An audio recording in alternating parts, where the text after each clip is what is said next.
Assalamualaikum warahmatullahi taala wabarakatuh. Nah, untuk hari ini kita akan membahas soal penilaian tengah semester, yaitu PPKN kelas 10 tahun pelajaran 2022 tahun 2023. Ini adalah bagian ke-1, latihan soal penilaian tengah semester. Kurikulumnya masih kurikulum 2013, dan insya Allah nanti untuk kurikulum 2022 atau kurikulum merdeka akan dibuatkan soal pada berikutnya. Baik, langsung saja kita bahas pada soal yang pertama. Indonesia merupakan negara yang menggunakan konsep unitarisme atau kesatuan. Konsep negara kesatuan merupakan cita-cita yang ingin dicapai dalam Kongres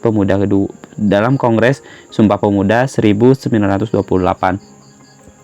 Komitmen kebangsaan satu, bertanah air satu, dan berbahasa satu Indonesia dapat terwadahi dalam bentuk negara kesatuan. Secara resmi, negara kesatuan disepakati sebagai bentuk negara Indonesia oleh Panitia 9 pada tanggal 22 Juni 1945. Dalam jurnal berkayuh di antara bentuk negara kesatuan dan federal 2008, karya Nikmatul Huda dijelaskan bahwa negara kesatuan pada umumnya menggunakan sistem pemerintahan presidensil atau parlementer. Seluruh proses penyelenggaraan negara harus berlandaskan Pancasila. Hal ini menunjukkan kedudukan Pancasila sebagai titik-titik. A. Dasar negara. B. Ideologi terbuka. C. Perjanjian luhur bangsa. D. Pandangan hidup bangsa. E. Paradigma pembangunan. Ini yang ditanyakan di soal ini adalah seluruh proses penyelenggaraan negara ini harus berlandaskan Pancasila, ya. Nah, hal ini menunjukkan bahwasanya kedudukan Pancasila itu sebagai, ya betul, jawabannya adalah sebagai dasar negara. Jawabannya adalah yang A. Nah, Pancasila sebagai dasar negara mempunyai arti menjadikan Pancasila sebagai dasar untuk mengatur penyelenggaraan pemerintahan. Baik, kita lanjutkan pada soal berikutnya, nomor 2. Contoh penerapannya, sila-sila Pancasila diantaranya mengakui persamaan hak, kewajiban, dan juga kedudukan semua orang di mata hukum, agama, sosial, dan lainnya. Saling mengedepankan sikap toleransi atau tenggang rasa antar masyarakat. Menjalin pertemuan dengan siapa saja tanpa membeda-bedakan ras, suku, agama, dan lainnya. Urutan sila-sila dari Pancasila yang kita gunakan sekarang ini sesuai dengan titik-titik. A. Alinea keempat Piagam Jakarta. B. Usulan dari Muhammad Yamin. C. Usulan yang dikemukakan oleh Insinyur Soekarno. D. Hasil sidang BPUPKI pertama. E. Alinea keempat Pembukaan Undang-Undang Dasar 1945. Baik, yang ditanyakan di soal ini adalah urutan sila-sila dari Pancasila yang kita gunakan sekarang ini sesuai dengan apa? Ya, ini kesesuaian. Jadi kesesuaian di sini berarti sesuai dengan apa? Yap, betul, jawabannya adalah alinea keempat Pembukaan Undang-Undang Dasar Negara Republik Indonesia, ya. Alinea keempat Pembukaan Undang-Undang Dasar 1945. Jawabannya adalah yang E. Jadi urutan sila-sila dari Pancasila yang kita gunakan sekarang ini sesuai dengan alinea keempat Pembukaan Undang-Undang Dasar 1945. Soal berikutnya nomor 3. Budaya Indonesia adalah seluruh kebudayaan nasional, kebudayaan lokal maupun kebudayaan asal asing yang telah ada di Indonesia sebelum Indonesia merdeka pada tahun 1945. Sumber nilai bagi bangsa Indonesia karena proses terbentuknya sejalan dengan kebudayaan masyarakat Indonesia adalah titik-titik. A. Pancasila. B. Norma hukum. C. Adat istiadat. D. Undang-undang. E. Suku bangsa. Ini yang ditanyakan adalah sumber nilai, ya. Sumber nilai bagi bangsa Indonesia karena proses terbentuknya itu sejalan dengan kebudayaan masyarakat Indonesia adalah apa? Jawabannya, kira-kira jawaban yang benar adalah, ya, jawabannya adalah sejalan dengan Pancasila. Jawabannya adalah yang A, ya. Pancasila merupakan sumber nilai bagi bangsa dan negara Indonesia karena proses terbentuknya sejalan dengan proses peradaban manusia Indonesia. Nilai-nilai itu tidak cukup hanya diaku ketinggiannya, akan tetapi terus dipelihara dan dilimpahkannya dalam kehidupan bermasyarakat, berbangsa, dan juga bernegara. Kita lanjutkan pada soal berikutnya, nomor 4. Nilai-nilai yang terkandung dalam Pancasila sangat penting untuk diketahui. Tak hanya sekedar untuk diketahui, nilai-nilai Pancasila juga harus kita pahami dan juga implementasikan dalam kehidupan sehari-hari. Sejak zaman dahulu, nilai-nilai Pancasila sudah terkandung dalam kehidupan sosial budaya masyarakat Indonesia. Dalam Pancasila terkandung nilai-nilai berikut kecuali titik-titik. A. Ketuhanan, B. Kerakyatan, C. Kemanusiaan, D. Keadilan, E. Kemakmuran. Jadi ini yang ditanyakan adalah nilai-nilai Pancasila, di mana nilai-nilai Pancasilanya itu adalah yang kecualinya, berarti yang salahnya. Kalau ketuhanan jelas ada, yaitu sila pertama, sedangkan kerakyatan ini ada, ya. Kerakyatan itu ada nilainya, terus juga kemanusiaan, keadilan pun ada, berarti yang kecualinya adalah kemakmuran. Jawabannya adalah yang E. Ya, jawabannya adalah yang E. Dalam Pancasila terkandung nilai ketuhanan, kemanusiaan, persatuan, kerakyatan, dan juga keadilan. Ini 5 ya. Sila ke-1, sila ke-2, sila ke-3, kerakyatan ke-4, dan juga keadilan ini adalah sila ke-5. Berarti kemakmuran ini tidak termasuk ke dalam nilai-nilai Pancasila. Ya, seperti itu. Baik, kita lanjutkan pada soal berikutnya, nomor 5. Kekuasaan konstitutif adalah kekuasaan mengubah dan menetapkan undang-undang. Untuk melihat sebuah kekuasaan konstitutif ini sendiri yang dimana ada di dunia.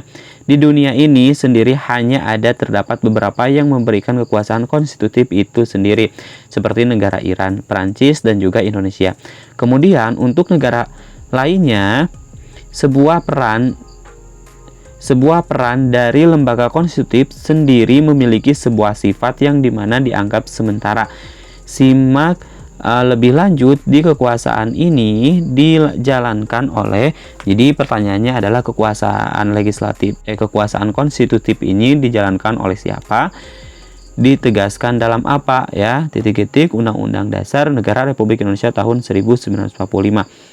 Jadi kekuasaan konstitutif ini adalah kekuasaan yang mengubah ya, yang mengubah dan juga menetapkan undang-undang. Ini dijalankan oleh siapa?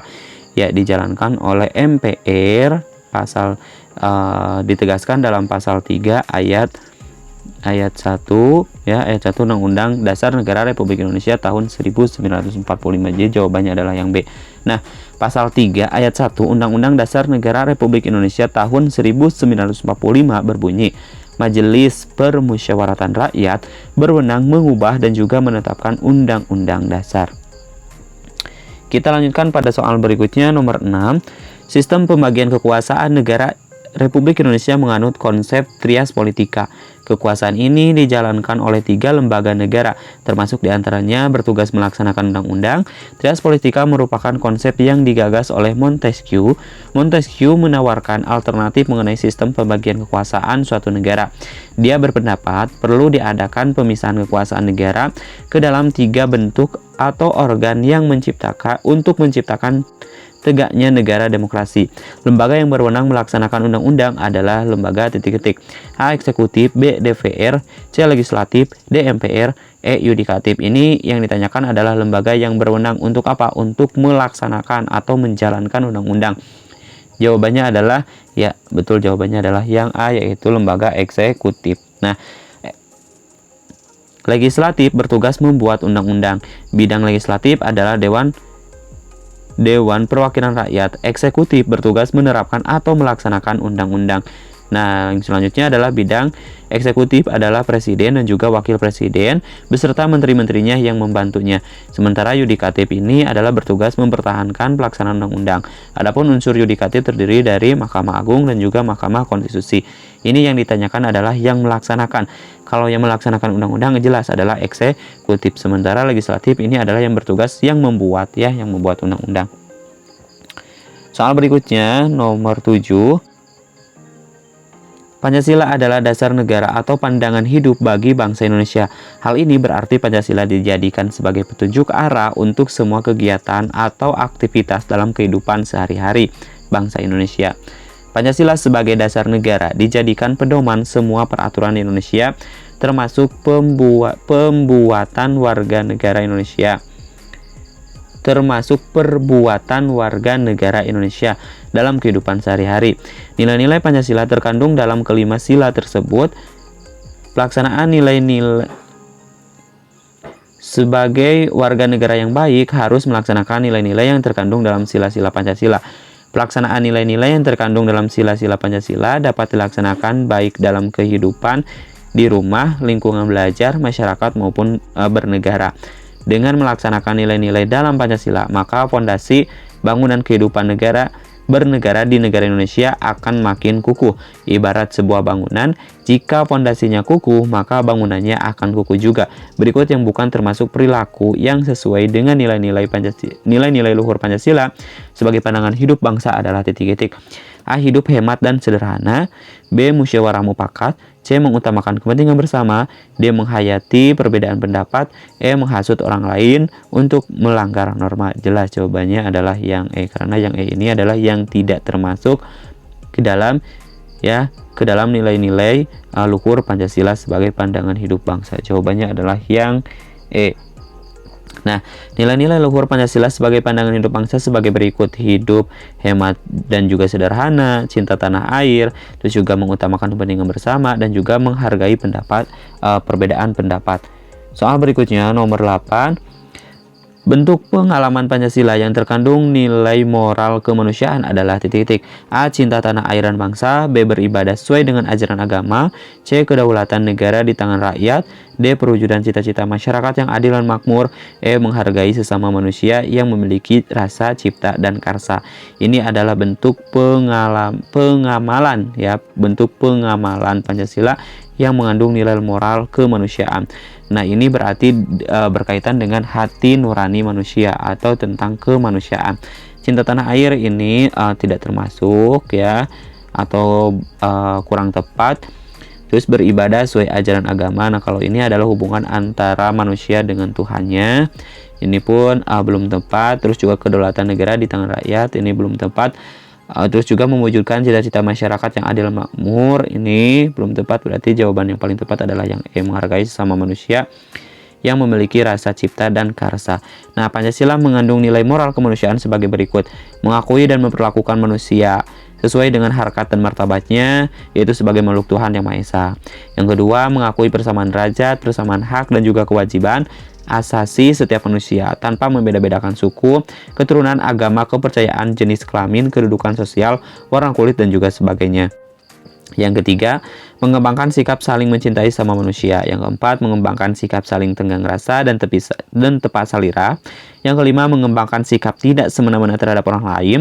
Yang keenam, menjunjung tinggi nilai-nilai kemanusiaan. Yang ketujuh, gemar melakukan kegiatan kemanusiaan. Dan yang terakhir adalah berani membela kebenaran dan juga keadilan. Oke, soal berikutnya nomor 9. Lembaga negara Indonesia adalah lembaga-lembaga negara yang dibentuk berdasarkan Undang-Undang Dasar, Undang-Undang, atau oleh peraturan yang lebih rendah. Lembaga negara di tingkat pusat dapat dibedakan dalam 4 tingkatan kelembagaan. Lembaga dalam pemerintah Indonesia yang merupakan tugasnya itu membantu pekerjaan presiden disebut A. Majelis Permusyawaratan Rakyat, B. Dewan Perwakilan Rakyat, C. Dewan Perwakilan Rakyat, B. Dewan Perwakilan Daerah, C. Dewan Perwakilan Rakyat, D. Mahkamah Agung, E. Kementerian Negara. Ini yang ditanyakan adalah yang membantu pekerjaan presiden, itu disebut juga dengan Kementerian Negara atau tugasnya dari kementerian. Nah, Kementerian Negara adalah lembaga dalam pemerintah Indonesia yang merupakan pembantu presiden atau tugasnya itu adalah membantu tugas-tugas dari presiden dan juga wakil presiden. Soal berikutnya nomor 10, adanya hubungan tugas antara badan legislatif, eksekutif, dan yudikatif di negara menunjukkan bahwa Indonesia menganut pembagian kekuasaan division of power, bukan pemisahan kekuasaan separation of power. Pembagian kekuasaan DPR dan Presiden dalam bidang legislatif menurut Undang-Undang Dasar Negara Republik Indonesia tahun 1945, hasil amandemen pasal 5 ayat 1, pasal 20 ayat 2, dan 4 adalah titik-titik. A. Membuat undang-undang bersama DPR. B. Menyatakan negara dalam keadaan bahaya. C. Memberi gelar, tanda jasa, dan lain tanda kehormatan yang diatur dengan undang-undang. D. Mengangkat dan memperhatikan menteri-menteri. E. Pemimpinan tertinggi angkatan perang. Oke, kira-kira pilihan jawaban yang tepat adalah Ya, jawaban yang tepat adalah